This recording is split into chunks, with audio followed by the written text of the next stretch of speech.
جب تک نماز غذا کا کام نہ دینے لگے اس وقت تک سمجھ لینا کہ ابھی نماز نہیں بنی ہے. نماز غذا کا کام دینے لگے کہ نماز سے پیٹ بھرے، نماز سے جو بات جو حال پیش آئے وہ سب سے نماز کی طرف متوجہ کرے. اس طرح ہمیں اللہ کے راستے میں نکل کر اپنی نمازوں میں کمال پیدا کرنا ہے.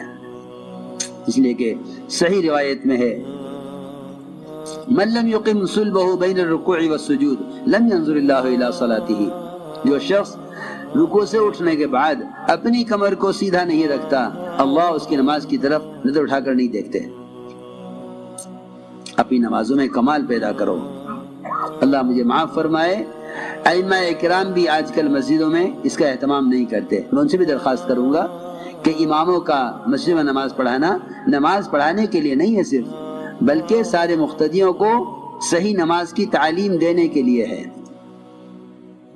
کتاب کی نماز سے مقتدی کی نماز صحیح نہیں ہوگی، بلکہ امام کی نماز سے مقتدی کی نماز صحیح ہوگی. مقتدی کو صحیح نماز کا علم امام کی نماز سے ہوگا، نہ کہ کتاب کی نماز سے. کہ لئے کتابیں چھپی ہوئی ہے پڑھ لو، نہیں. اگر ایسا ہی ہوتا تو 100% لوگوں کے اعمال درست ہوتے. بالکل نہیں. امت نے بڑی غلطی کی ہے کہ عمل کے ٹھیک ہونے کو صرف کتاب پر ڈال دیا ہے.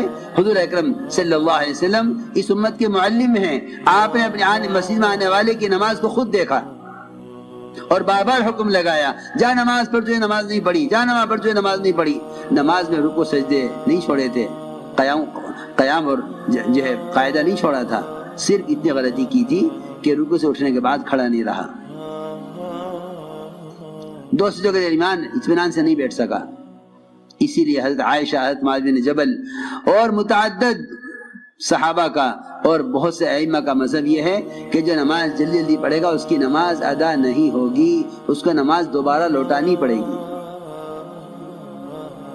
اس لیے میں تاکید سے عرض کر رہا، کیونکہ جتنا نقصان اسباب کا ہوتا ہے، جتنے کارخانے بند ہوتے ہیں، جتنی دکانیں چل چل کر کنگال ہو جاتی ہیں اور بند ہو جاتی ہیں، میں سمجھتا ہوں خدا کی قسم سب سے بڑی بددعا نماز کی اسباب کو لگتی ہے.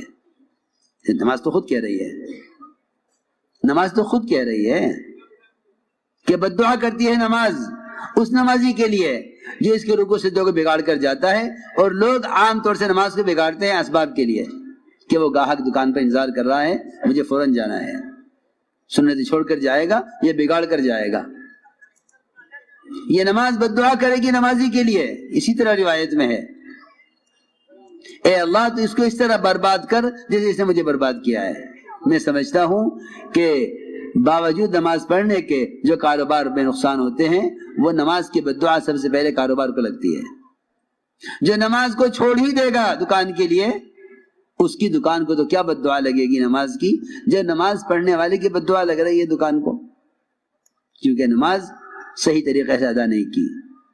جب اللہ کے راستے میں جب نکلیں گے تو کیونکہ اسباب ساتھ نہیں، بیوی بچے ساتھ نہیں، گھر کے تقاضے ساتھ نہیں، یہ موقع ہے بہترین موقع. یہاں اپنے آپ کو صحیح نماز کا عادی بناؤ. ائمہ اکرام کو چاہیے کہ اپنی مساجد میں اس کا اہتمام کریں، کہ نماز کا حلقہ قائم کریں، نماز سکھلائیں، پھر نماز رکوع کرنا سکھلائیں، سجدہ دیکھیں. خود اپنی نماز سے ائمہ کو چاہیے خود اپنی نماز سے صحیح نماز پڑھ کر دکھلائیں، نماز صحیح پڑھائیں. وہ عوام کی مشغولی کی رعایت نہ کریں.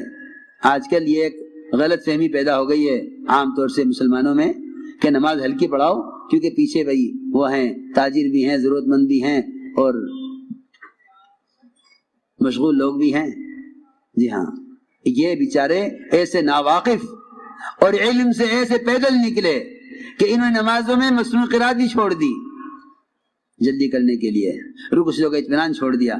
کہتے ہیں من اما بقوم فلیخفف، نماز ہلکی پڑھانی چاہیے. انہیں معلوم نہیں کہ حضور اکرم صلی اللہ علیہ وسلم نے ہلکی نماز کے پڑھانے کا حکم کب دیا تھا؟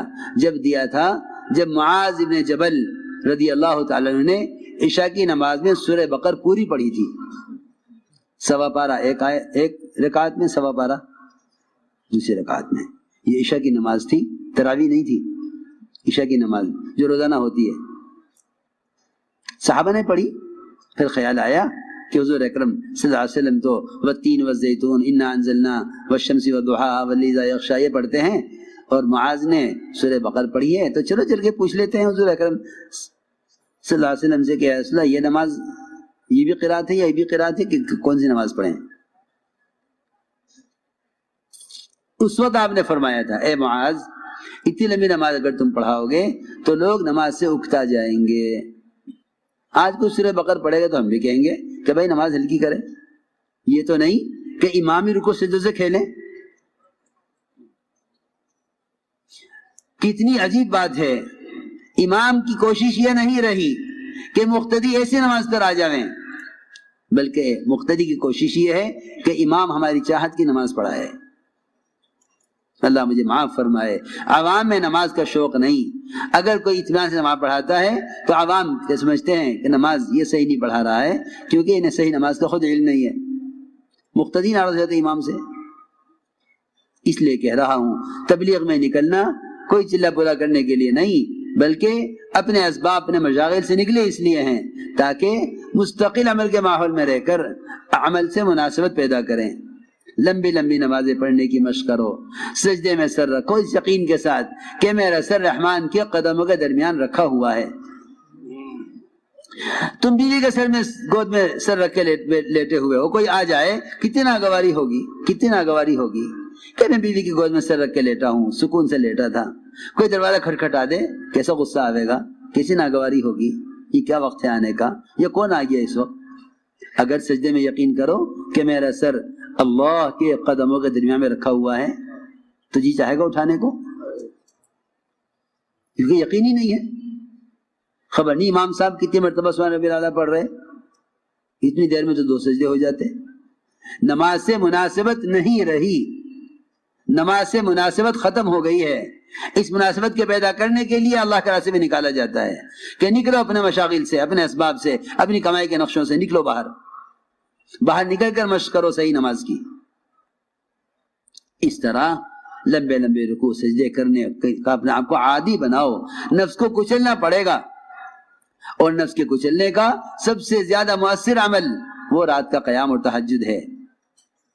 ہم جماعتوں میں نکلتے ہیں، میں نے کل بھی کہا مشورے والوں سے، میرا کبھی دل چاہتا ہے کہ ہمارا سارا اجتماع گاہ رات کو فجر کی اذان سے گھنٹہ بھر پہلے ایسی ہو جیسا دیکھنے والے سمجھے شاید مغرب کی نماز ہو رہی ہے، عشاء کی نماز ہو رہی، ایسے رات کو تہجد پڑھیں سب۔ ایسا تہجد کا منظر دیکھا، ہندا جیسی سنگ دل عورت حمزہ کا کلیجہ چبایا۔ اس منظر کو دیکھ کر ابو سفیان سے کہا ابو سفیان ایک طرف ہٹ جا، میں نے تو اسلام قبول کر لیا۔ رات کا صحابہ کی تہجد کا منظر جو میں نے دیکھا تو نے نہیں دیکھا۔ یہ تھا اصل کام۔ یہ صحابہ اس طرح اپنے آپ کو خروج کے زمانے میں اس طرح مقام پر رہتے ہوئے تہائی رات مسجد کے لیے ایک حصہ مسجد کو دیتے تھے۔ وہاں یہ نہیں کہ مسجد میں تالا لگا تو نماز ہو چکی۔ خدا اس زمانے میں مسجد میں تالے لگتے اس لیے ہیں کہ مسلمان کو نماز کے علاوہ مسجد کو وقت دینے کا علم ہی نہیں ہے، اسے معلوم ہی نہیں کہ نماز مسجد کا ایک ضمنی عمل ہے۔ اصل مسجد کا عمل تعلیم کے حلقے تھے، مسائل کا سیکھنا تھا، ایمان یقین کے حلقوں میں بیٹھنا تھا۔ اس درمیان نماز کھڑی ہو جاتی تھی تو وعدوں کے یقین سے نماز پڑھتے تھے، مسائل کے دھیان سے نماز پڑھتے تھے۔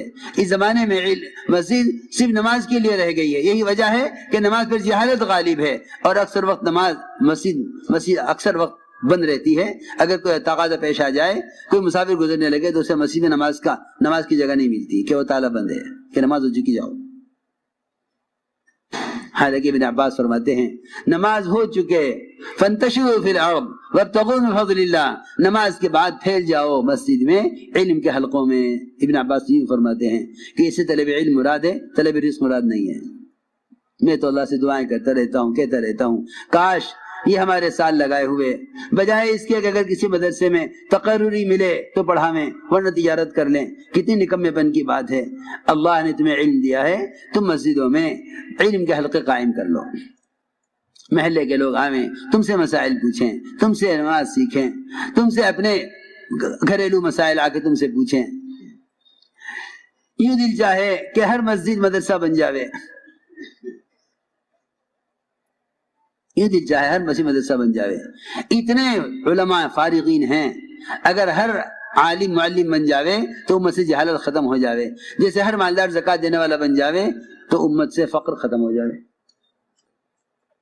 مگر یوں سوچتے ہیں کوئی ہم سے پڑھنے کے لیے آئے گا تو سوچ لیں گے، کوئی ہمیں پڑھانے کے لیے بلائے گا تو پڑھا دیں گے.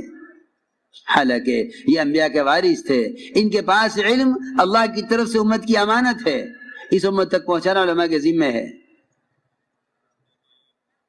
یہ تو نہیں کوئی گاہک آئے گا تو دکان کھول لیں گے. تم دکان کھولو گے تو گاہک آئے گا. تم علم کے حلقے قائم تو کرو مسجدوں میں. تم علم کا حلقہ قائم کر کے بیٹھو گے، اللہ تعالیٰ نے جن کے لیے ہدایت مقدر کی ہے اللہ انہیں بھیجیں گے تمہاری طرف. اس طرح مسجدوں میں تو میں نے عرض کیا کہ اللہ کے راستے میں نکل کر رات کے قیام اور تہجد کا خوب اہتمام کیجو، خوب اہتمام کیجو. تہجد 1 سال صحابہ پر فرض رہی، 1 سال کے بعد اللہ نے تہجد کو نفل کیا ہے، ورنہ 1 سال تک صحابہ نے تہجد کی نماز بطور فرض کے ادا کی ہے، جس طرح فجر، ظہر، عصر، مغرب، عشاء ادا کی جاتی ہے. 1 سال فرض رہی. جب صحابہ عادی ہو گئے اس کے، پھر اللہ نے اس کو نفل کیا. آپ صلی اللہ علیہ وسلم تھکے ہوئے ہوتے تھے. صحابی نے اپنے چہرے کو دیکھ کر کہا آج تو آپ بڑے تھکے ہوئے معلوم ہو رہے ہیں. فرمایا میں نے اس بیماری کے ساتھ رات لمبی 7 سورتیں پڑھی ہیں قرآن کی. لیکن ہمارے کام کرنے والوں میں تہجد کا اہتمام نہیں ہے، تہجد کا اہتمام نہیں ہے. دیکھے لمبے مشورے ہو گئے، تہجد چھوٹ گئی، تھک گئے. بلکہ اب تو ایسے بے عقل لوگ ہیں کہتے ہیں کہ یہ کام بڑا افضل ہے، یہ تو تہجد ہے، یہ تو نفل ہے. کیسی بے عقلی کی بات، کیسی بے عقلی کی بات ہے، کیسی بے عقلی کی سوچ ہے. حالانکہ وہ تہجد جس سے دعوت کی بات واضح ہو جاتی کہ قرآن کہتا ہے اقوم مقیلا، کہ رات کا قیام سب سے زیادہ دعوت کی بات کو واضح کرنے والا ہے. قرآن میں ہے اقوم مقیلا کہ رات کا قیام اور تہجد دعوت کی بات کو واضح کرا دے گا، صحیح بات دل میں ڈالے گا. اور یہ فرمایا آگے ان لک فی النہار سبحا طویلا، کہ دن بھر دعوت کے کارناموں میں، دعوت کے تقاضوں میں اللہ کی مدد آپ کے ساتھ ہوگی اگر آپ رات کے قیام کا اہتمام کریں. اور سب سے زیادہ نفس کو کچلنے والا عمل ہے رات کا قیام. فرمایا اشد وطئا، کہ نفس کچلا جاتا ہے رات کے قیام سے. تو اس لیے تہجد کا خوب اہتمام کریں، تہجد کو اپنا معمول بنا لیں. اس میں رزق کی وسعتیں ہیں. تم جا کے اگر یہ نہیں کرو گے تو خدا کی قسم رزق کی وسعتیں سود میں دیکھو گے، جھوٹ میں دیکھو گے.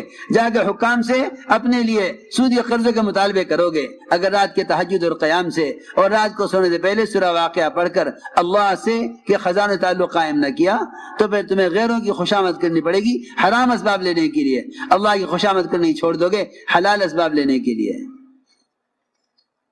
اپنے رخ کو بدلو، طبیعتوں کو بدلو، نکلو اس اسباب کی زنجیروں سے، آؤ اعمال کی حقیقت کی طرف، آؤ اعمال کی حقیقت کی طرف. اپنے آپ کو تہجد کا عادی بناؤ. اس طرح ہمیں رات کے قیام کا اہتمام کرنا ہے. عمل کی قیمت دلوں میں اترے گی جب تعلیم حلقوں میں جم کر بیٹھیں. جب تعلیم حلقوں میں جم کر بیٹھیں گے تو پھر عمل کی حقیقت دلوں میں اترے گی. یہاں بازار میں جم کر بیٹھا ہوا ہے، آج ایک چیز خریدی، 4 مہینے کے بعد خریدے گا، کہے گا کہ کیوں 100 روپے بڑھ گئے، پچھلی دفعہ لی تھی 200 روپے کی تھی، اب 300 کیوں دے رہے ہو. اسے 4 مہینے کے 200 روپے کی قیمت چیز کی یاد ہے، لیکن اسے ظہر کی نماز میں صبح کی تعلیم کی حدیث یاد نہیں ہے. اس کو صبح کی تعلیم میں کی حدیث ظہر کی نماز میں یاد نہیں ہے کہ صبح تعلیم میں نماز سے متعلق کیا حدیث سنی تھی، اسے نہیں معلوم، اسے نہیں معلوم. بازار میں بیٹھتے ہیں چوکنا ہو کر، تعلیم کے حلقے میں بیٹھتے ہیں غافل ہو کر، نہیں معلوم. اعمال میں احتساب پیدا کرنے کے لیے تعلیم کے حلقے ہیں، صبح شام تعلیم کے حلقے ہیں، اور تعلیم کے حلقے ہی ایمان کے حلقے ہیں کہ اللہ کے وعدوں کا یقین دلوں میں تازہ ہو. یہ تعلیم کا مقصد تھا. اس لیے جتنی جماعت اللہ کے راستے میں نکل رہی ہیں یہ صبح کی تعلیم میں 3 عمل کریں گی. پہلا عمل کتابی تعلیم جس میں منتخب احادیث ہی پڑھی جائے گی. صبح کی تعلیم میں منتخب احادیث تعلیم ہو. سب سے پہلے قرآن کی تفسیر کے حلقے، اس کے بعد منتخب احادیث سے تعلیم. پھر 6 نمبر کا مذاکرہ انہی احادیث کی روشنی میں. 6 نمبر کا مذاکرہ ہمیشہ منتخب احادیث کی روشنی میں کرو، اس لیے کہ 6 نمبر سے مذاکرہ حضرت نے حدیثیں جمع کی ہیں اسی کام کے لیے، تاکہ امت سمجھے کہ یہ 6 نمبر کیا ہیں. یہ 6 نمبر کیا ہے؟ نمبر نہیں ہے، یہ صفات ہیں. ان صفات کی کمی کا احساس پیدا ہوگا جب ان 6 صفات کو ان احادیث کی روشنی میں بیان کیا جائے گا. ایمان کسے کہتے ہیں؟ کمال والی نماز کیا ہے؟ علم اور ذکر کی حقیقت کیا ہے؟ حضور اکرم صلی اللہ علیہ وسلم نے اپنی احادیث سے ان صفات کی حقیقت بتلائی ہے. ہم اگر ان صفات کو بیان کریں گے تو ہمارے اندر ان صفات کے پیدا کرنے کا فکر پیدا ہوگا.